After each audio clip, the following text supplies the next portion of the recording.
their answer was, we are too old to go to school, but can you help our younger brothers, sisters and friends?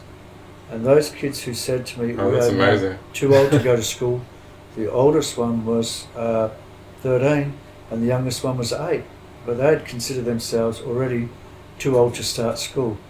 But could I help their younger brothers, sisters and friends? Hi folks, my name's Monty Sforcina. Today we're going to welcome a very special guest. His name is James Spence. Say hi, James. Hi, I'm James. Yep. We're running a fundraiser together this Friday on the 29th for his organisation called Freedom Through Education Nepal. And he does a really inspirational job helping out kids of the Dalit caste, the untouchables, in Kathmandu. So far, him and his team have helped over 80 kids since 2015, and his open-hearted approach has made a growing impact not only to the kids but also to the adults and the families because of his ability to just open his heart and help people at ground level. So, James, tell me, how are you? Yeah, I'm feeling great, Monty. That's good. Yeah, I'm feeling really good, mother. Good. So James and I have spent a lot of time together over the last couple of weeks. We've been painting together, we've been doing lots of things, and he's got so many stories. But yeah, so let's start with the kids. So tell me about these kids that you're helping. Well, they're young kids in Kathmandu. Yeah. And they're from a Dalit caste, which are also known as the Untouchables. And these kids are mostly from India, and we help these little kiddies by providing education support to them. Okay. By sponsoring each child individually and but putting them into the same classes in 3 different schools at the moment in Kathmandu. Yeah. And we have at the moment we have 30 children, and they're all coming along really well. Yeah. Awesome. Yeah. And you help more the Indian immigrants than the Nepalese. Can you tell me about that? That's right. The reason we do that is because they're the kids I first came across in Kathmandu a number of years ago, in 2015. In 2013 when I first met them. And I first saw the plight that these kids were facing, which was they were facing freezing cold conditions, and they were collecting rubbish off the street at night to resell. So way back in 2013, I was up in Kathmandu to do some trekking, and I was coming back down my street called Z Street in Kathmandu in the Tamil region of the tourist area up there. And I was coming back to my hotel, and as I walked down my lane, I could see a fire at the end of my laneway, and I thought, oh wow, some guys are hanging around a fire, keeping warm, and it's 4 degrees, it's January 2013, so it's pretty bloody cold in Kathmandu. And I thought that these people were standing around a fire getting warm. So I felt like joining them. So I started walking down the lane, I walked past the place I was staying at, and I got closer. And as I got closer to this fire and these so-called men, I realised that they were just really tiny little men. Then I got a bit closer and I realised that they weren't men at all, they were boys. And they weren't rugged up like I was. They were wearing t-shirts, shorts and thongs. And what were they burning? Well, when I realised what they were burning, I saw one of them walking across to a big pile of something, and I sort of stared harder into the darkness.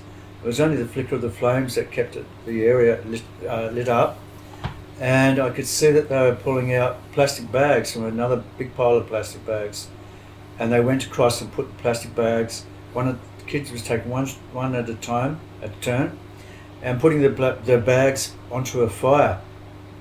And as soon as they put the bags onto the fire, the whole 4 of these kids that I saw, 4 kids at the time, would lean over the fire and put their head, and half of their body would vanish into black smoke. So they're breathing this in as well? Absolutely, fully breathing it in. Yeah, wow. They have no education about the dangers of plastic, and even if they did, these kids were freezing, and this is the only way to keep warm. And when I saw that happening right in front of my eyes, I immediately sort of jumped in and sort of yelled out, "Hey, no, don't do that, it's poisonous, it's really toxic, don't cover yourself in plastic, it's really dangerous, burning plastic." And I thought to myself, hang a second, they're not going to listen to me, they're freezing. And I'm standing here, this white guy, got all rugged up, got beanie, got a big jacket, got gloves on, got warm clothes on and boots on. How did they react to you? Like, they looked at me like I was an idiot. right, which you were a bit, but yeah. Well, to them I was just a crazy in white guy context, trying to stop them from staying warm. Yeah, and that's all they saw. Yeah, you know. And so they weren't going to listen to this guy. And I realised that after a few seconds, and I stood back and I thought, oh God, I can't just give one of them my beanie, one of them my jacket, one of my gloves, one of my scarf. What am I going to do? wow. And I knew that I had to do more. So I stood back and I thought, I'm leaving. I'll go back to my hotel room. And I just went back to my hotel room. I got back there and I couldn't sleep. All night long, I lay there in my bed, and all I could do was think about the kids and their freezing conditions and what can I do about it. So in the morning I had a plan. I would go and find a market and I would buy 8 metres of the thickest woolen rug I could get my hands on. So I got up early in the morning and went and asked the guys at the desk at this hotel, where's a place I could buy this thick woolly rug stuff. And they told me a particular market, Sanapa Markets in Kathmandu. So they gave me a mud map and I followed it and I eventually found the place, and I walked up and down till I found a shop that was selling looked like rugs material, and I walked in there and I asked them could they give me 8 metres of this stuff, and they did. And they pulled out 8 metres and they cut it to 2 square metre pieces each, four pieces of the 8 metres. And then I got it hemmed up, and then that night I went back and I sat on that side of the road and I hung out there around about from about probably 9:30, 10 o'clock, so I didn't know what time they'd turn up.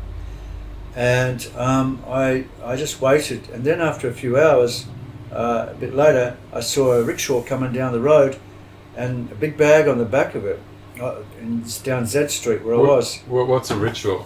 A rickshaw is like rickshaw. Yeah. Well, the ones in Kathmandu that these kids pull around, they have 2 bits of wood come up the side of them. They hold it like that, like they're a little horse. It has 2 big wheels on the back of it. It has a platform on the top of that, and they tie big bags to it. And the bags contain plastic bags, so they have a really big sort of like Hessian-y type bag. Right. And why are they collecting the bags? They collect the bags so they can sell them to a depot later in the month. Right. It's their living. To raise money this is their income. Okay. This is how they survive. And they come to Kathmandu looking for work from India, because where they come from in Bihar state in India, it's even harder where they come from than it is where they come to in Kathmandu. So they come to Kathmandu looking for a better life and try to get out of this situations in India. Would you say it's any better? I would say no. I would say either side is a struggle. Okay. I would say that, from what I understand, is that the work that they come to in Kathmandu is really tough for them, really hard.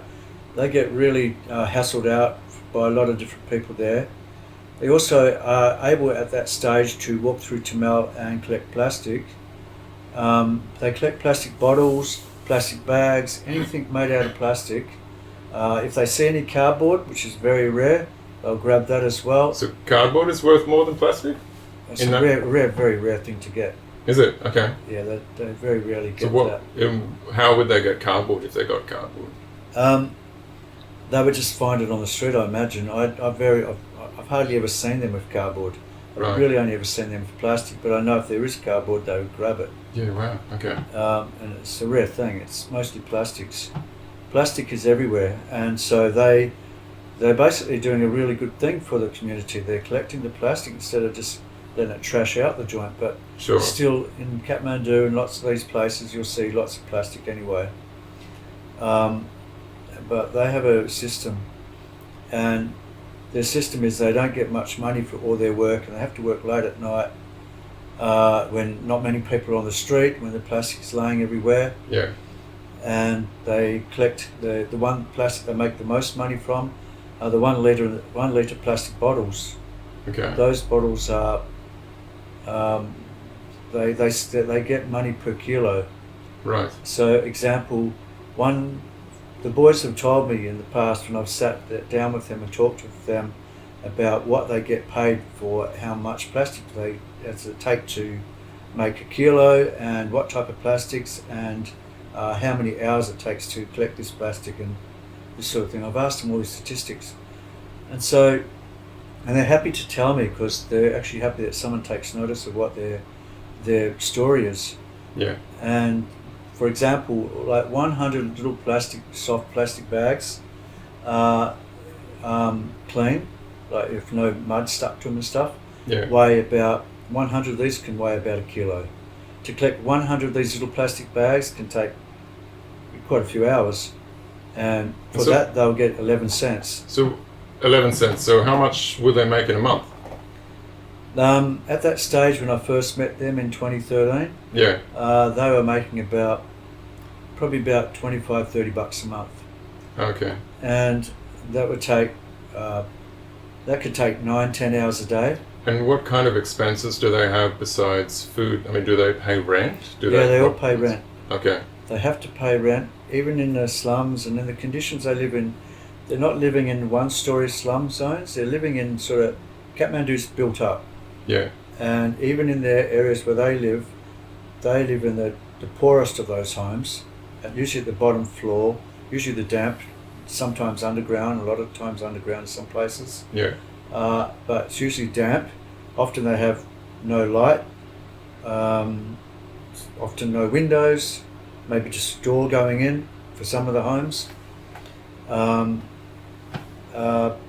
Often a whole family live in a room that's only a few metres by a few metres, and might be 3 metres by 3 metres, and maybe get 6 or 7 people living there. 7 people in a 3 by 3 meter home. Yeah. Right. Yeah, sometimes more. Do they have electricity or? Most of these little places have electricity. Yeah. Okay. They'll get a light in there. They might even get a power point, but not a power point. It's like, I'm not sure exactly where they come from, but they often have a little light in there. Okay. They'll have, that's about the main commodity they'll have. Yeah. They'll have a bed that they all sleep on. Yeah. Most of the beds in these homes are full of bed bugs. Yeah, that's horrible. And they're used to it. They get used to it. Yeah, I had bed bugs once in a bus I bought from a friend, and it took me a month to get rid of them. And the only thing that worked, poison didn't work, was to strip everything out of the bus, take all of my belongings into black plastic bags, put them in the sun in someone's backyard for a week, and then basically surround myself with motes of diatomaceous earth, which is a very, very fine powder that gets in the bugs' mouth and dries them out and cuts them up, So, and that's, diatomaceous earth, for example, is a luxury, that's accessible. I mean, it's accessible in many parts of the world, but it's not in a place like Kathmandu, for example. But and not to mention their expenses don't allow for such extravagance, So I think you've told me before they they adapt to it, and they still get bitten, and they still get disease transfer or different things from it. But many of them become immune in a sense because their bodies don't have a choice, I think there was a little girl that had an issue that you needed to fix by removing the bed bugs. Can you tell me about that? Yeah, we have an issue at the moment actually. Right. It's not just the girl. She's just one of the members of the family. Okay. There's 9 people in this room. They've all got bed bugs. But the little girl that we're talking about, she's definitely swelled up on her face. And so we're worried about, well, we're trying to work out at the moment with my project manager who works for me in Kathmandu, Bikram. So who's Bikram? Bikram is my project manager for the project of Freedom Through Education Nepal. Okay. He works for us in Kathmandu. And he's a local? Yeah, he's a local. Okay. He's a local from Nepal. Right. Can you trust him? Absolutely. Yeah, he is trustworthy. He's our guy on the ground when I'm not there. Yeah. Okay. He's there all the time. He's there. He lives in that country. Yeah. He lives in Kathmandu now, and he's our guy on the ground all the time. Yeah. And he's 100% trustworthy. I really do trust him, and he was recommended to me by a good friend, another Nepali man who I know in Australia. Yeah. Who recommended Bikram to me. Yeah. Wow. And so over the years, he's been working with us now since 2022. Okay. So it's going on just in But before April next year will be 3 years. Okay. Before he arrived, was it just you? No, before he arrived, I had another guy working with me. His name was Bikesh, but he worked with me for nearly 7 years or so. Bikesh was quite good most of the time. The kids didn't really gel with him that much. There was a few issues. They would tell me, that they didn't really get along with him that well. I thought he was all right, but I didn't realise how dodgy he was, and he ended up stealing $3,000 from our project when I sent money to pay for the children's readmissions to school in 2022, and then I got called by the school asking for the money to pay for the readmissions for the 45 kids we had at the time, and all the books and all the things that needed to be done. So that money effectively just disappeared. Yep. Right. So you've learned a few lessons as far as you can't really say any one person is to blame when things like this happen, because the amount of freedom that certain amounts of money allow doesn't have empathy for the context. No. So you must have learned some pretty big lessons as to what assistance actually helps. Absolutely. Yeah, definitely. That's why I found this new guy through a friend of mine. I asked him would he know anybody in Kathmandu that could help out, that we could rely on, that we could trust. And he thought about it for about a week or so, and he came back and said, I know this guy. He's a really nice young man. He's studying in uni in Kathmandu, and he recommended him. He said, look, I'll put him in touch. You can have a talk with him and ask him questions. But what caste is he from? He's Brahmin caste, which is that's the top one, hey? Yeah. Can you tell me a bit about the caste system? I don't really understand it. Okay, so the caste system, they have like the lowest caste of all the castes of India and Nepal is, as far as I know, is the Dalit, and also called the Untouchables. They're the lowest caste. And the highest caste of all India and Nepal is the Brahmin caste. And they have all their own different names in the background, but these are the two different castes. One's a Brahmin, one's a Dalit. Really they should be the same, because they are people. They are humans. They are, this one here thinks they're higher than this one here. But so how does the Brahmin caste, how do they use the Dalit caste? They use them for to work for them, to do the dirty jobs, to do the sewer work, to do the climb into sewers and clean out the drains and like really dirty stuff. And the Dalits don't have anywhere to get washed up, and they get the diseases like leprosy, cholera, typhoid, and all these really bad diseases that live in the slums in a lot of areas, in damp areas. And the higher castes ask them to do these jobs, and sometimes they often just pay a pittance. Very rarely do they get paid fairly. They're picked on, they're discriminated against, they're segregated. There's a lot of places they can't go into. They've got to stand out the front, ask for their bag of rice and ask for their dal, and that. A lot of places they can't walk into. There's still a lot of discrimination in these two countries now. Do you not feel like you're interfering? No. I feel like I'm doing the right thing. I feel like that I have been told to back off a few times from. Have you received any threats? Yes, I've received some words similar to that. Yeah, to telling me to not be involved, to back off. Okay. Yeah, I've received those sort of things. What sort of situation did you receive a response like that? One time, for example, I set up a workshop for the mums. I think it was in 2018. Yeah. In a close to one of the schools. I had also four of the mums trained to do. I asked who wanted to learn how to do sewing.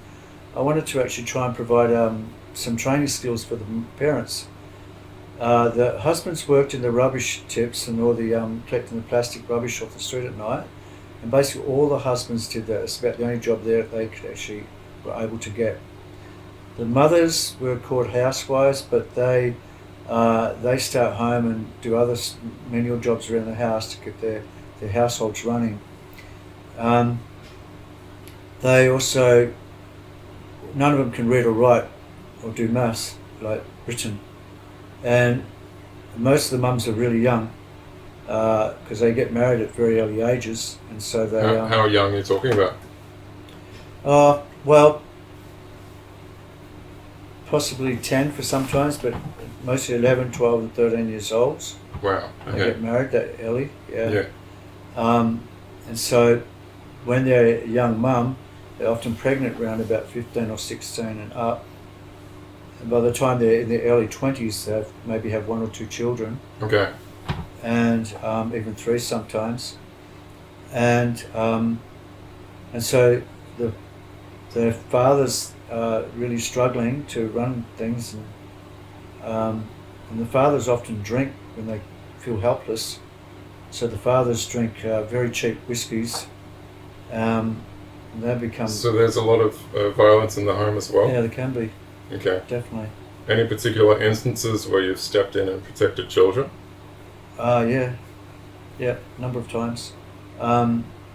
We have to make threats to the parents that if you hit your child again, we'll bring the police, and you have to deal with them. And stuff like that. So what's Bikram's involvement in that? How does that happen? Bikram, when I'm not in Nepal, Bikram is there taking care of things, and he translates to me what's going on. Okay. And so I suggest ideas, what we could probably do, and we'll have a good conversations about if this is the right thing to do at this, what should we do? Yeah. How are we going to do this, and how are we going to make it happen? And we discuss everything, so we get to know, get a really good idea in our minds, and we take notes and write it in written paper. It makes it easier instead of relying on your phones that might go flat or your computer. And how does his particular position as a Brahmin assist you when you're, say, putting boundaries on the family, for, say, domestic abuse?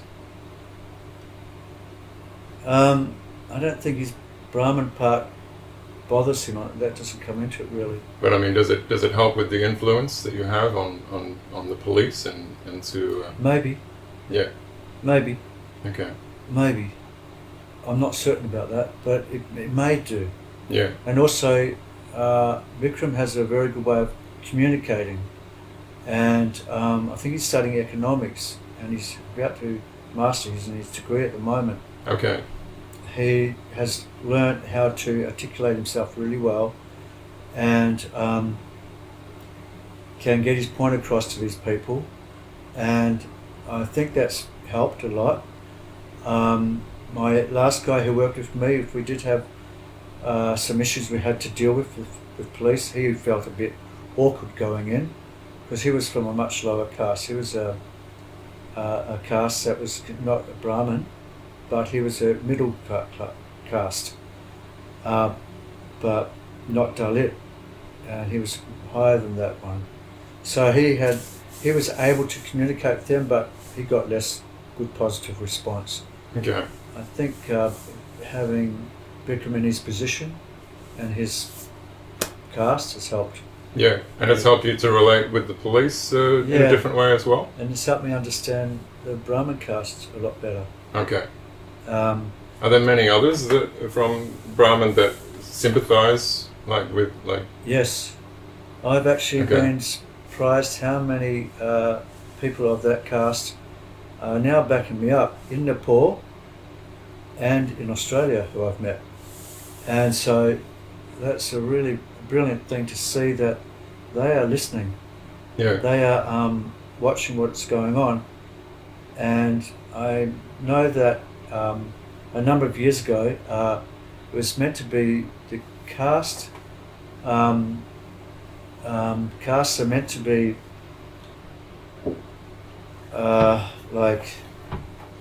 it's meant to be a leveling out. It's meant to be not such a discriminative. They're not meant to be so discriminative towards the Dalits. Okay. And but it still is fully. Yeah. But it's. I think people are starting to change their ways a little bit, but it'll be 100 years before it fully comes in. Yeah, right. It's a long way off still. A lot of people are not there. So before we move on to the next part, to get you to tell us a bit about your story as to how you got to helping these kids, can you tell me what's the focus on helping the girls in these families? Why? And how does it benefit them when they specifically receive an education? Okay, for example, by giving education to these little kids, it makes a massive difference. By providing education to the young girls, especially, not that we are not educating the young boys in the schools, the young girls. By doing this, giving them a chance to read, write and do maths, is helping to make the kids become more of a like an asset to their family? An asset to the families, absolutely, yeah. Okay. So because the parents now find they've got a child in their family that can read, write and do maths, something that the mother and father cannot do.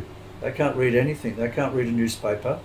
They can't read any sort of description of anything. Yeah. They might be able to understand some very basic words now, but they can ask their child to read stuff to them, to explain things to them, to add things up and do things for them that they couldn't do before. And just by doing this providing this absolutely beneficial skill to these kids, especially the young girls, it raises the level of marriage, because if they can be an asset to the family, then the family's less likely to accept an older man, who's a young man, he's usually around about 18, 19 or 20 and up, coming to them asking for their daughter's hand in marriage. Yeah. And they demand a dowry for that child, the daughter's family, to pay the man. Often incredible dowries that families could never pay. And a dowry actually means pay the man to take our daughter. It's right. kind of weird. It's a bit backwards. It's kind of backwards, yeah, it's weird. So anyway, that's how it's done. Okay. But the daughter is then taken to the other family, and she becomes a housewife to the other man, and often a slave for the other family for quite a long time. And you told me a bit of story about how some girls even get stolen or get traded off by their own families in exchange for either a dowry or some they get something from that. I don't really understand it. Can you help me? All right. Yeah, there's child trafficking. I don't think many people in the West really understand that how much child trafficking is integrated within that culture. I think maybe you could give them a bit of a glimpse of that. Okay. In there's child trafficking going on for sure. They take the children to India usually, and the children will be put into brothels and sold off as slaves to other people, usually wealthy, I guess. So people in there with their own kids they would sell. Yeah, sometimes. For example, we had a woman who needed to have her eye removed because it was perforating in her socket after she complained to us of a lot of pain.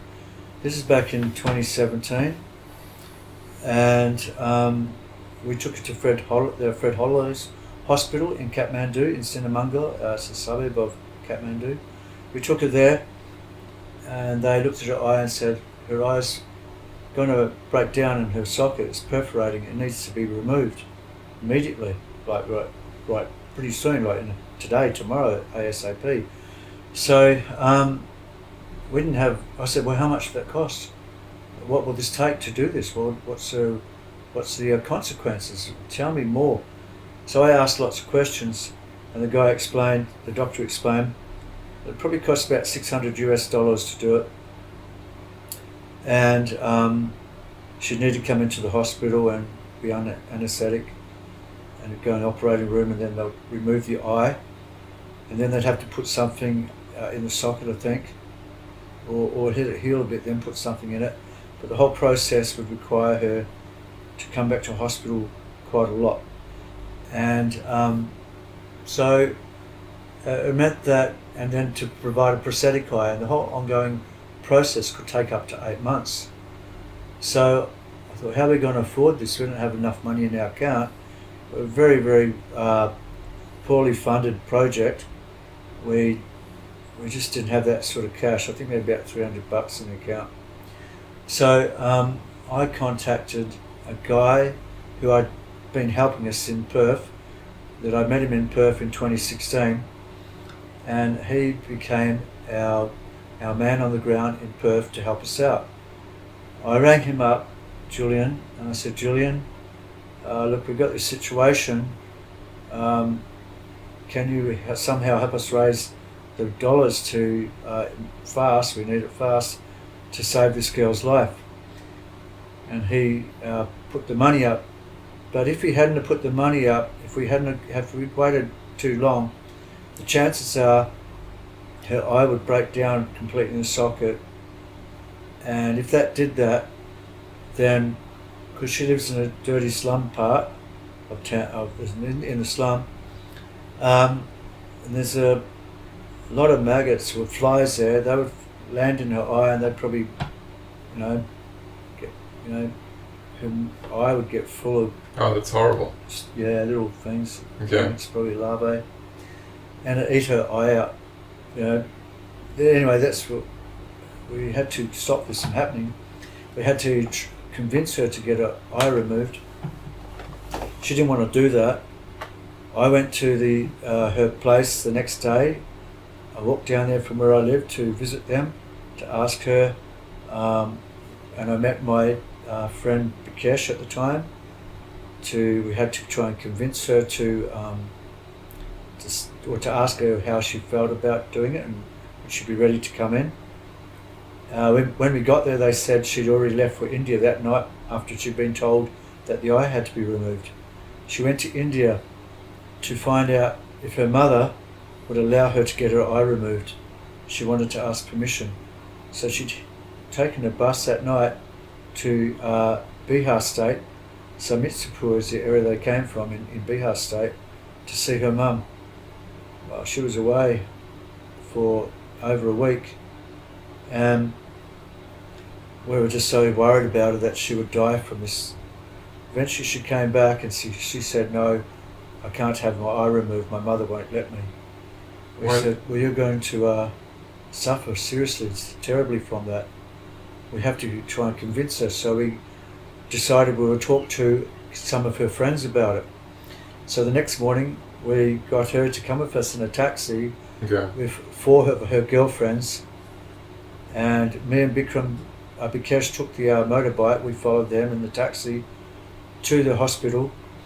And we all went in. When we finally got the interview with the doctor, he explained to her and to her friends what the consequences would be if it wasn't removed. All her friends stood up and said, you've got to have it removed. And they convinced her for the eye to be removed to save her life. Now, if the eye had stayed in and she'd died from this, which is what would have happened, then her husband would have sold her 2 children. This is a high likely possibility that could have happened, is that the husband most likely would have sold, because he wouldn't have been able to cater for the 2 kids and work as well. So it was speculated that he would sell the children and to child traffickers, and they'd be taken to India. Wow. And he'd get $37 for each child. Jesus. Well, they got 3,700 rupees. About that much was the rate they were paying to traffickers. So we learnt all that stuff through other members of her community and what could happen in advance. And so we were really worried, and this is why we had to force her any way we could to go ahead with it. And when I say force, we didn't physically force, of course, but we had to bring her friends in to convince her. And that's what basically saved her life and saved the life of her 2 children. That's amazing. And those 2 kids we still have in school to this day. So that's just a couple of the kids that we have in school, and that's just one of the ladies' lives we saved. Wow, man. That's a few of those. That's incredible. So you're far more than just helping the kids get some schooling. You're also some kind of impromptu social worker. It just shows how big a heart you've got. It's incredible. But yeah. So how did you begin? Where did it start? Like, where did it start for you when you started to shift your? Because I've heard a few stories from your younger years, and they've been. I mean, you've lived one hell of a life. Let's just be honest. But at what point was there a turning point for you to where you decided or where you saw or found joy in helping others in this way? How far do you want to go back? Well, I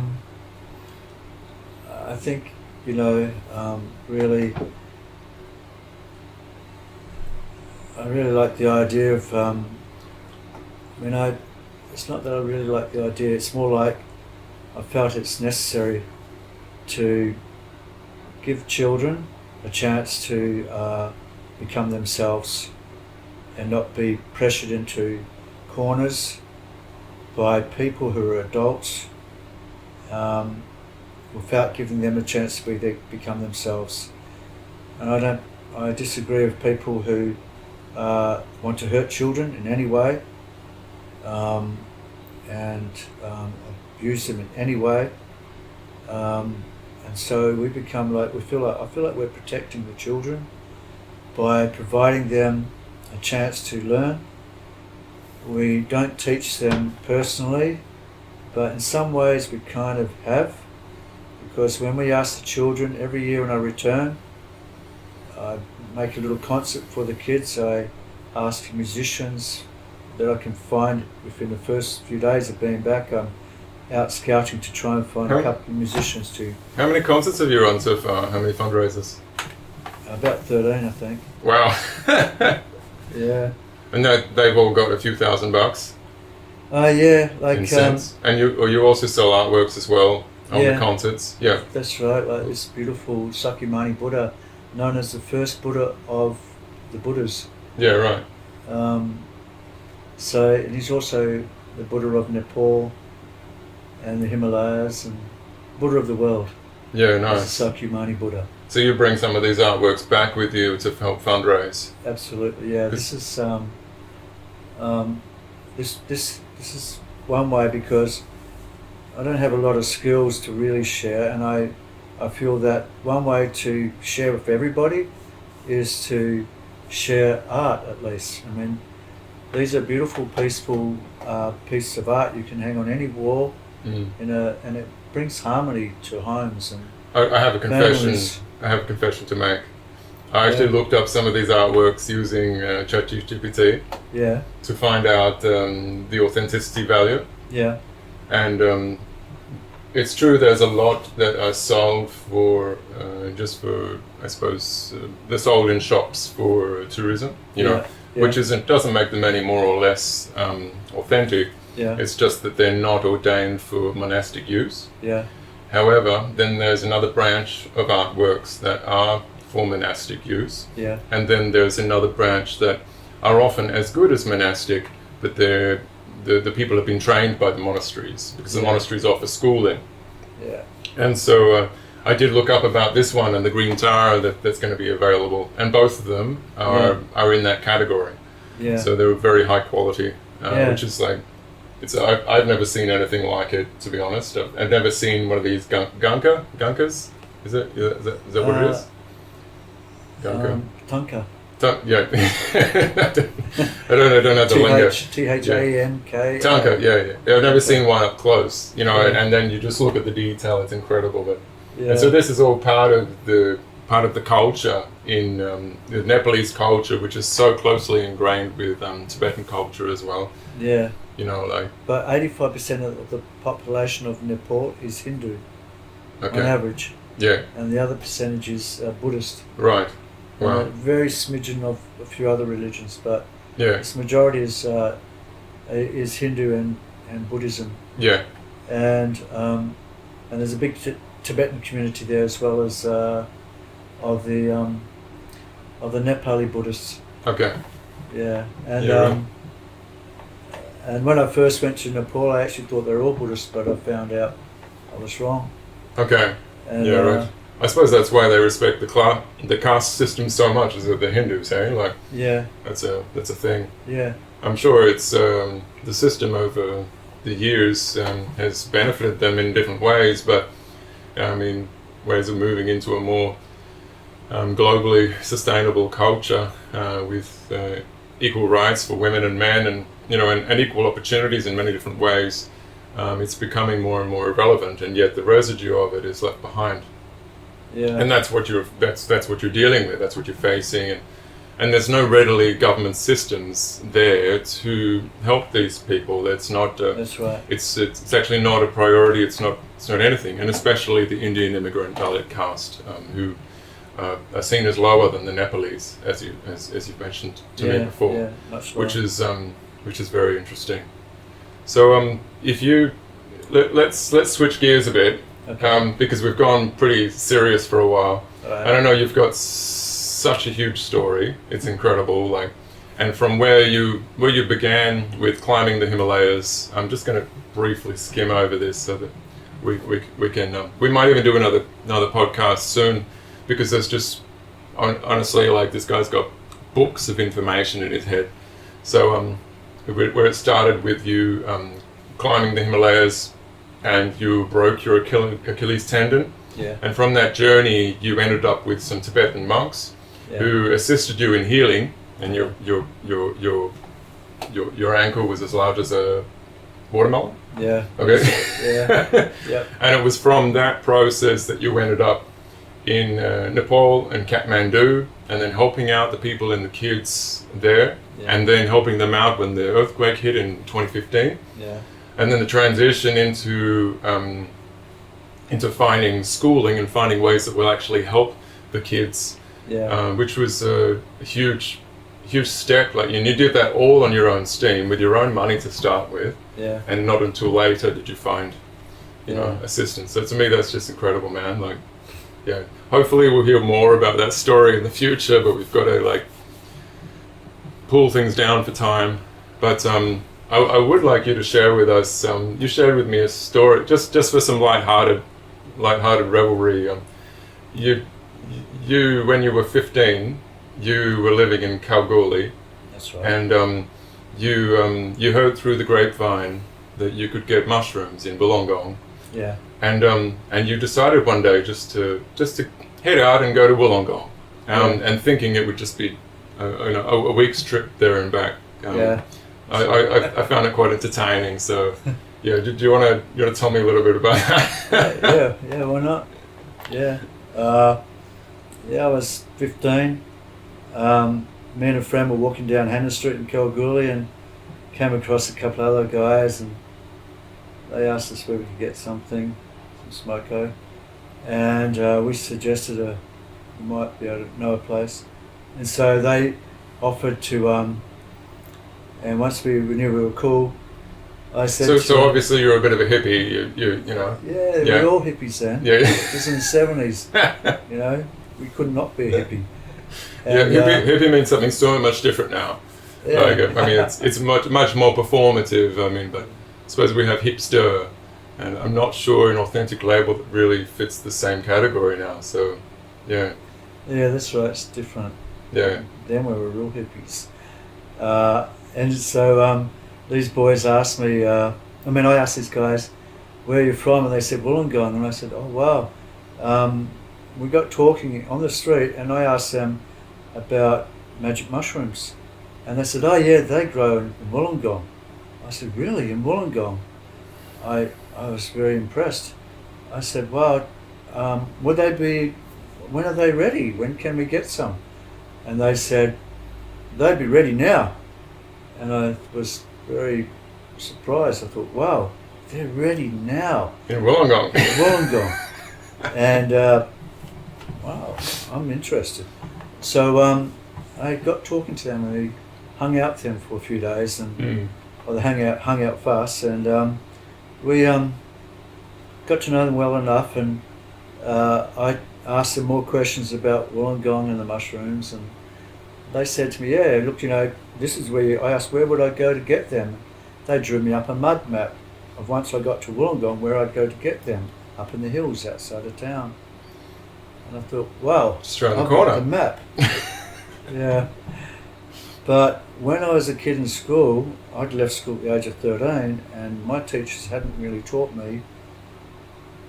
I had really hardly ever seen a map of Australia, so I didn't know how big the country was, and I didn't even know where Wollongong was. I just knew it was in New South Wales. Didn't your family know where it was? Hadn't really explained to me that at all. Okay. I just told them I was going to Wollongong. Right, so they didn't think that was crazy at all. They may have done, but I can't remember how they really reacted. I just know that. Maybe they just wanted to get rid of it. My mother, yeah, maybe. He's gone to Wollongong. All right, he's never going to come back. Yeah, he's an adult now. Yeah. Off he goes. 15. Yeah. Ripe age. So they, my mother packed me. I said, "I'm going. I'll be back in a week, Mum." And she said, "All right, well, you've got to take these." And I was an asthmatic, and she gave me 5 Ventolin packs to put in my little backpack. All I had in my backpack was a bag I brought from the army surplus shop, and I had a little canvas bag, and I had one rolled up rug, a couple of oranges, a couple of chocolate bars, $20, and a bottle of water. Oh, and you had some money in your bank as well, I think you said? Yeah, had about nearly $20 in cash. Okay. And I had about maybe $100 in my bank account at the time. And how much, just to give us some perspective, what can you buy with $1 back then? It was in the 70s? Yeah. You could buy, I think a milkshake was $1.50 or something. Okay. And like a pack of biscuits? Well, I never really brought biscuits then. Oh, okay. Mum and Dad brought them. Mm. I didn't know how much they cost. Banana, for example, cost you about 7 or 8 cents. Okay. And an orange about the same. All right, so you could buy lots of bananas. You could live on bananas. Yeah, you could live on bananas. And fine. Yeah. So you had heaps. Yeah, I felt pretty comfortable with what I had. Oh, and because you were working, hey? Yeah. You were working from 13, I think you said. Yeah, I was working as I've been working as at that stage I think I'd been working as a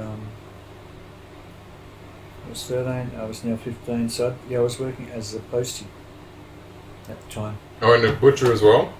Oh, when I was 11, I started working as a butcher. You started at 11? Yeah, I started working at 11, Oh, okay. working at a butcher, and then delivering newspapers on a after school during the week. I did that too once, yeah. And sometimes at night time I was working for Piggott's Bakery in Kalgoorlie, taking bread off the conveyor belts, putting them onto racks. I started that when I was 12. Yeah. So I'd started quite young and had saved up and brought my own clothes and stuff. Yeah, wow. So how did you set off on this journey? I mean, did the people want you to go, or what's the... My family didn't really want me to go. Okay. But my dad said, look, I'll take you to the highway. And all my brothers and sisters came, and they all went down there with me and dropped me off on the highway near Coolgardie. Okay. To hitchhike to East Side. And still I didn't know how big Australia was. Okay. But I thought I'd be back in a week to Kalgoorlie. Right. So I left. Back in a week? Yeah. Right. So I got a ride down to... I ended up getting all the way across Australia. It took me... I remember getting a ride from Coolgardie to Norseman to Eucla. When I got to Eucla, I decided by the time I got to there that when I was stood on the side of the road for a while, a couple of hours waiting for a vehicle to pick me up, I decided to quit some things in my life that were holding me back. And those things at that stage that I had to get rid of was asthma. So I decided that I would never have asthma again in my life, and it's gone. Wow, very decisive young man. Yeah, I had to make decisions. So okay. I got my Ventolin packs out that Mum had given me, all these brand new ones. Right. I lined them up on the highway. Okay. I stood back and watched the truck coming. Right. And I thought, I wanted him to pick me up, but at the same time I wanted him to run over all my Ventolin packs. And he just came flying by and he scattered my Ventolin packs everywhere. Right, okay. So I ran around grabbing them all, lined them all up again. Okay. Waited for the next, 20 or 30 minutes later, another truck came along. And this time, he actually hit them. And as he hit them, I said to myself, asthma is gone. Right. That's it. How long did it take you to get across to Wollongong? It took me about, I got there, it took about 7 days to get there. On the day that I was meant to be back in Kalgoorlie with the mushrooms. When I got to Wollongong, I stood at the top of the highway where I got dropped off, and I looked down on the city of Wollongong in front of me, and I could see the ocean out there, which was good to see the ocean again because I hadn't seen it for a long time, coming from Kalgoorlie. And I could see big smokestacks, and they looked like the nickel smelter, which Kalgoorlie area, or some of the, but this was about 50 times bigger, and I could just see lots of like smokestacks of smoke coming out the top, and I could see the city in front of me looked so big, it was way bigger than Kalgoorlie, and it looked bigger than Perth to me. It looked a lot more industrial, and I thought, man, there's no mushrooms down there, that's not where I'm meant to be. I turned around, looked back up the road, and I could see up into the hills, and I could see greenery, and I thought, that's where the mushrooms are. Right. I've got to go that way. Yeah. So I walked across the road, stood on the other side of the road and put my thumb out again, and waited for a ride, which didn't take long, and a guy picked me up, and he said, where are you off to, mate? And I said, oh, I'm going to those hills up there. And he looks at me as he drives off. He said, well, I'm going that sort of direction. We drove off, and he said, well, what are you going to the hills for? What's up there for you? And I looked at him and I thought, well, he's not really a cop, is he? He's got a shaved head. He's got a dragon tattooed on the side of his head. He's got a little blue singlet, bluey shirt, singlet one, black footy shorts and black thongs. And I said to him, well, I'm going up there to get magic mushrooms, because I knew he wasn't a cop, so I thought I could say that. And he looked at me and goes, you're what? Going there for mushrooms? He says, where are you from? I said, Kalgoorlie. He said, Kalgoorlie in Western Australia? I go, yeah. He goes, what the hell? He goes, he looked at me and said, look mate, you're 3 months too early. I said, what? 3 months too early? What? Oh, no. That can't be right. And he says, yeah, you're 3 months too early. Jesus, oh so what did you do? Oh, jeez, I was so worried. So I thought, God, I won't make it back for the bloody party. So that's out, you know. He said, look, I'll tell you what, I'll put you up at my home for the night. You can stay there, and tomorrow morning you'll have to leave. And I thought, he said, I'll give you a feed, you'll be right. So he drove me back up to his house, and he lived behind a big gate, and he let me in, and he took me into his house after he introduced me to some dogs, and he told me, when we got inside his house, he introduced me to his friend, his girlfriend, and he said, Jamie, I want you to tell my girlfriend your story. And I told her, and she just cracked up laughing, and he just laughing his head off again as well. And he thought it was a fantastic story, and it's so crazy, stupid, and funny. And his girlfriend loved it, and he said, I'm going to call some mates up. I want you to tell the story to them. And I told my story to these two fellas, and one of them just fell on the ground on his back, laughing his guts out, and the other guy was hanging onto his stomach so much, laughing. And so the story, well, I'll end it there on that one. They were good guys, actually. I thought they were good guys. Yeah, well. I stayed with them for 3 months before I hitched north to North Queensland, and I never made it home straight away. It was quite a long time before I returned to Western Australia. Yeah, well, man. A couple of years, actually. And so from that journey, I mean, just to give you a bit of a character reference for, you know, you've been quite a go-getter from the beginning, I think. You know, like living on the edge and not afraid of facing certain barriers, but still keeping I suppose a high moral certitude, you know, which is, it's like, wow, you know, to see someone from that young that's kind of committed to things and just go for it. So to me, like, the story is just amazing. Yeah. But you've also told me stories of where, I don't know, you ended up in Hong Kong taking care of street dogs, and, you know, like, different other random different episodes of your life, you know, like. Yeah. So it's like, I think we need to continue this another time, maybe. Okay. See how much That's interest fun. there is on this. Yeah. It's nice to remember, because these are beautiful stories of my past. I'm glad I did all that stuff. I'm really glad I did it. I feel comfortable that I did these things. And Yeah. some of the things that happened, of course, were not very comfortable, but many things were. And I'm really glad I was able to help the children. That's my main thing now. It's like, it's the kids. It's it's making sure they finish. I remember saying to these kids way back in 2015, when I first put the kids in the school, I remember saying to those kids, I said, who wants to go to school? That was my question to them. And their answer was, we are too old to go to school, but can you help our younger brothers, sisters and friends? And those kids who said to me, we are too old to go to school, the oldest one was 13 and the youngest one was 8, but they had considered themselves already too old to start school. But could I help their younger brothers, sisters and friends? And they said their sisters and friends. Well, that was it was a really, like, I just felt my heart opened so big to them. I just thank them for being so much empathy and compassion for their own families and friends, that I knew these were the ones I had to help.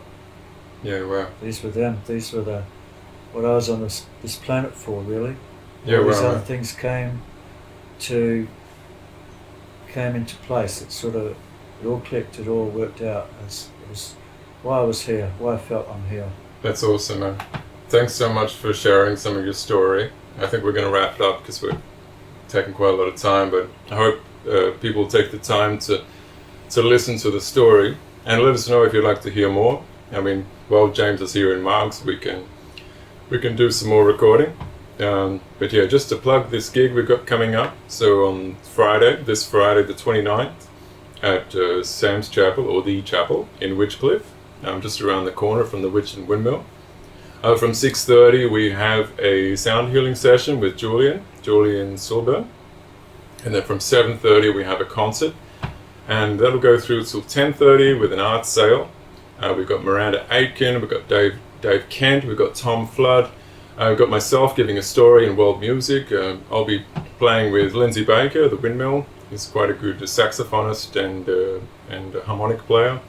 So it's going to be a good night. And we're going to hand out some refreshments as well, some chai and some samosas. So we'd really love to see you there. And by the way, if you are interested, you can make a contribution at any time to James's organization.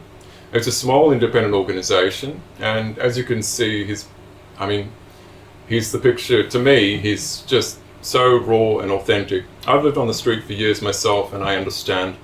I see into someone and I see, wow, this guy is living his truth. And to me, that's just so valuable.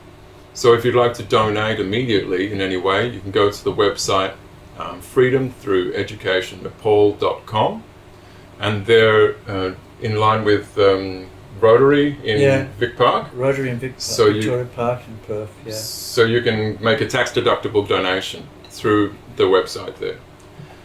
So thanks everyone for coming. Thank you, James, for having a chat. Yeah. And yeah. Thanks, man. No worries. Thank you, Monty. You're a wonderful brother. Thanks, man. Yeah. And we'll see everyone on Friday in Witchcliffe.